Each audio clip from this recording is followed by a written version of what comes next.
Assalamualaikum warahmatullahi wabarakatuh. Selamat pagi teman-teman kelas 6. Bagaimana kabar kalian? Semoga kalian di rumah dalam keadaan yang sehat ya. Amin.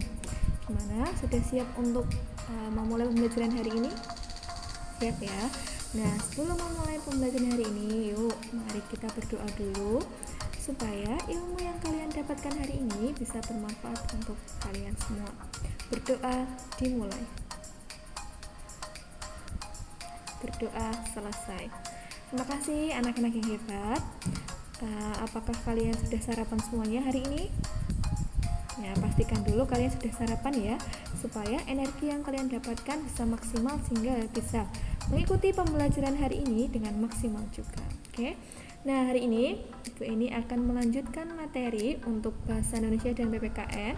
Sebenarnya untuk PPKN sudah selesai ya teman-teman. Di tema 1 ini kita akan mengulas tentang ide pokok dan simpulan teks dulu untuk mata pelajaran bahasa Indonesia. Sekarang kalian bisa menyiapkan LKS aktivitas kalian, bisa, atau menyiapkan buku paket kalian, bisa. Yuk, sekarang kalian simak untuk materi pembelajaran hari ini dengan tema ide pokok dan simpulan teks.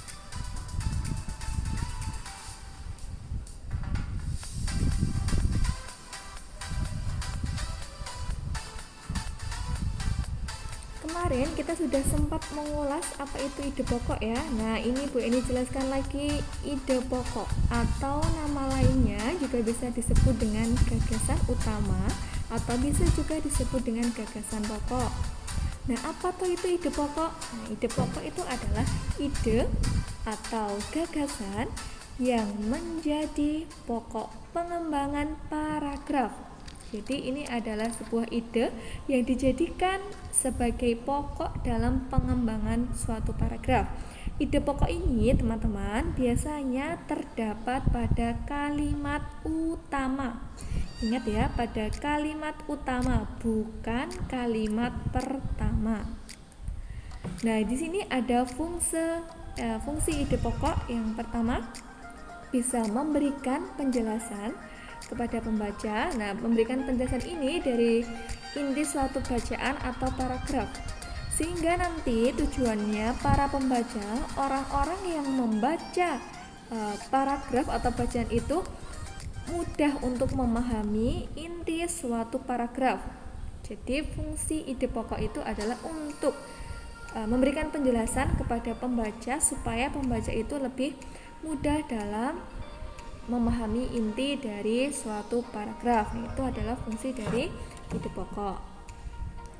Kemudian ciri-ciri ide pokok. Jika kalian mendapatkan soal carilah ide pokok. Nah, ide pokok itu ciri-cirinya seperti apa? Nah, seperti ini ciri-cirinya. 1. Memiliki kalimat pendukung atau kalimat pengembang atau kalimat penjelas. Jadi suatu kalimat dikatakan itu adalah kalimat utama atau dijadikan kalimat pokok atau ide pokok itu jika memiliki kalimat pendukung di bawahnya. Tapi tidak seringkali juga bahwa kalimat penjelas itu berada di depannya atau di awal kalimat. Nanti kita akan bahas lagi. Nah, ini biasanya sebuah ide pokok itu dijelaskan oleh kalimat-kalimat di belakangnya atau kalimat-kalimat sebelumnya.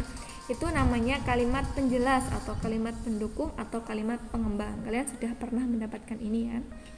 Kemudian ide pokok itu adalah inti dari sebuah paragraf atau pusat pembahasan. Jadi itu dikatakan ide pokok jika yang dibahas pada kalimat utama itu adalah merupakan pokok bahasan yang akan dibahas di kalimat-kalimat selanjutnya atau akan dijelaskan oleh kalimat penjelasan di kalimat-kalimat setelahnya.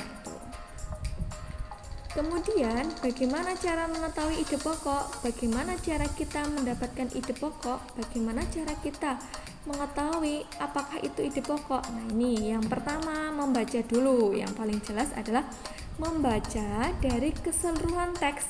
Jadi kita tidak bisa mendapatkan ide pokok kalau kita hanya membaca sekilas saja.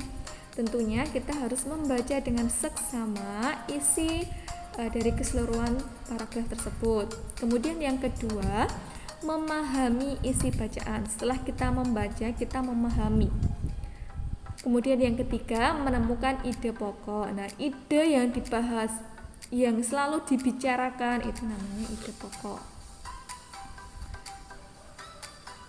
Kemudian jenis paragraf berdasarkan letak kalimat utamanya, berdasarkan ide pokoknya. Jadi paragraf itu dibagi menjadi 4 ya teman-teman. Jadi paragraf itu dibagi menjadi 4 berdasarkan letak kalimat utamanya atau berdasarkan letak ide pokoknya. Yang pertama ada kalimat deduktif atau jenis paragraf deduktif. Nah, paragraf deduktif ini apabila kalimat utamanya terletak di awal paragraf. Jadi kalimat utamanya di awal paragraf, kemudian diikuti oleh kalimat penjelas di bawahnya. Itu namanya merupakan paragraf deduktif. Kemudian yang kedua ada paragraf induktif. Paragraf induktif ini jika kalimat utamanya berada di akhir paragraf atau kalimat utamanya berada di bawah. Kalimat sebelumnya merupakan kalimat penjelas atau kalimat pendukung. Itu namanya paragraf deduktif.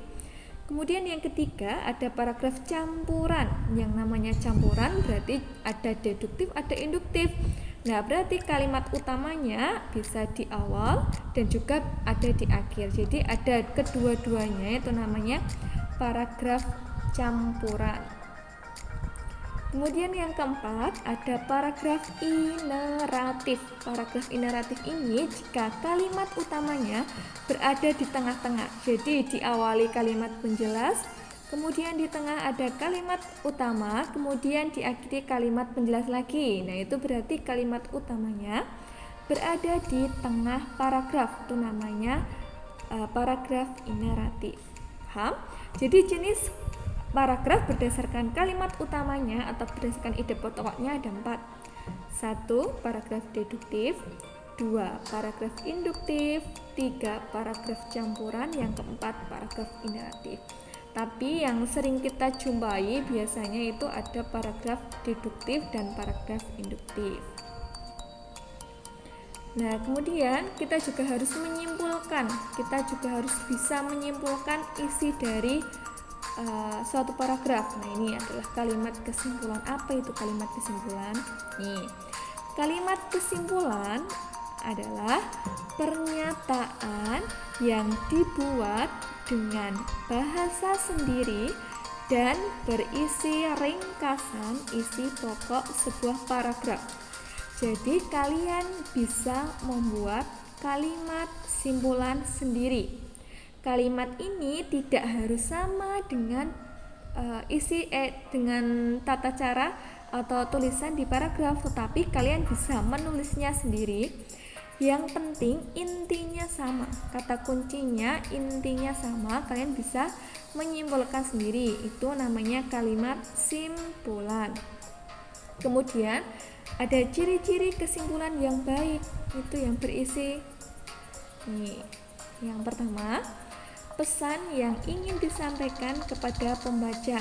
Jadi ada pesan yang ingin disampaikan. Kemudian yang kedua, ada inti sari dari tulisan, intinya atau ide pokoknya itu apa di dalam kesimpulan yang baik itu. Kemudian yang ketiga, dimulai dari khusus ke umum. Dari khusus ke umum itu gimana, Bu? Dan dari khusus ke umum itu bisa jadi gini.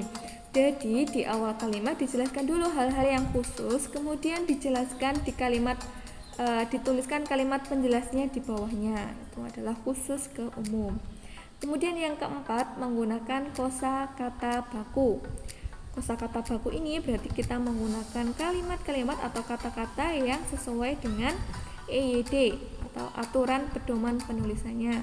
Kemudian yang keempat, pernyataan yang dibuat itu berdasarkan ide pokok atau kata kunci dari kalimat penjelas dengan kalimat sendiri. Jadi ketika kita sudah menemukan ide pokok, kita bisa menuliskannya sendiri sesuai dengan bahasa kita, tentunya tadi dengan menggunakan kosakata yang baku. Nah, ini cara menentukan simpulan sebuah paragraf.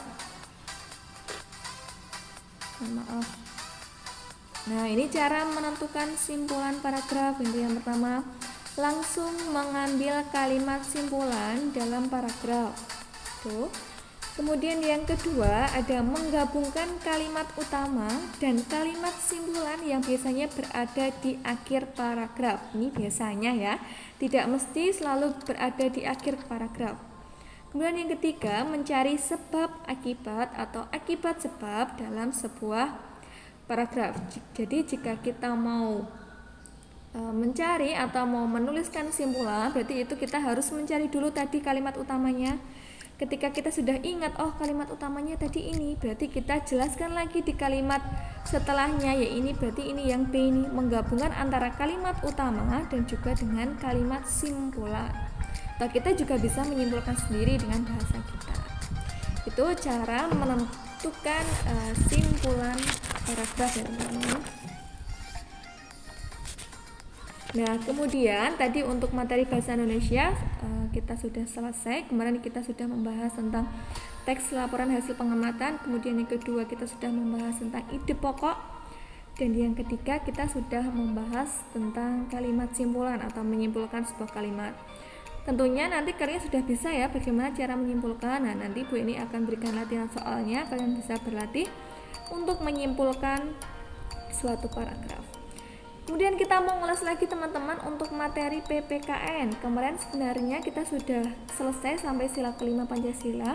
Nah, ini akan memberikan sedikit video saja, video pembelajaran mengenai penerapan sila Pancasila terhadap hewan peliharaan.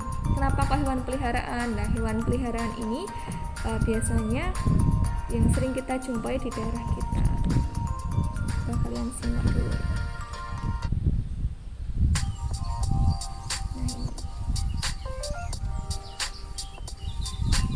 Ini adalah penerapan sila Pancasila dalam kehidupan sehari-hari, yaitu dalam merawat tumbuhan dan juga hewan. Ini ada penerapan sila keduanya.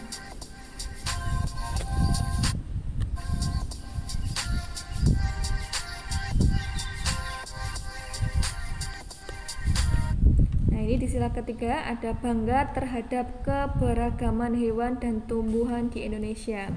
Jadi meskipun dalam hal hewan peliharaan dan merawat tumbuhan kita juga harus tetap bangga. Itu bisa kita menerapkan di sila yang ketiga, kita merasa bangga terhadap keberagaman hewan dan tumbuhan di Indonesia karena itu sangat beragam sekali ya. Kemudian ikut melestarikan tumbuhan dan hewan yang langka, itu juga merupakan penerapan dari sila yang ketiga, itu merasa bangga. Mencegah kepunahan hewan itu juga merupakan penerapan sila ketiga.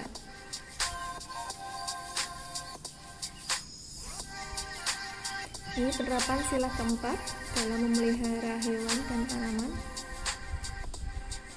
Contohnya nih, musyawarah untuk membagi tugas menyiram tanaman, itu bisa, atau kerja bakti merawat tanaman, itu bisa.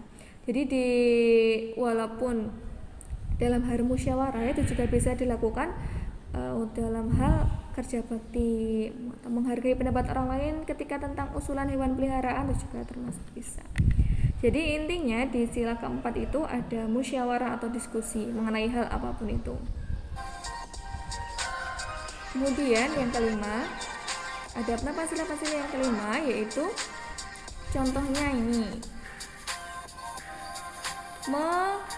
memuji teman yang pandai merawat tanaman, memberi pupuk tanaman dengan adil, melakukan kegiatan catch try vending, itu juga merupakan penerapan sila kelima dalam merawat dan memelihara tanaman.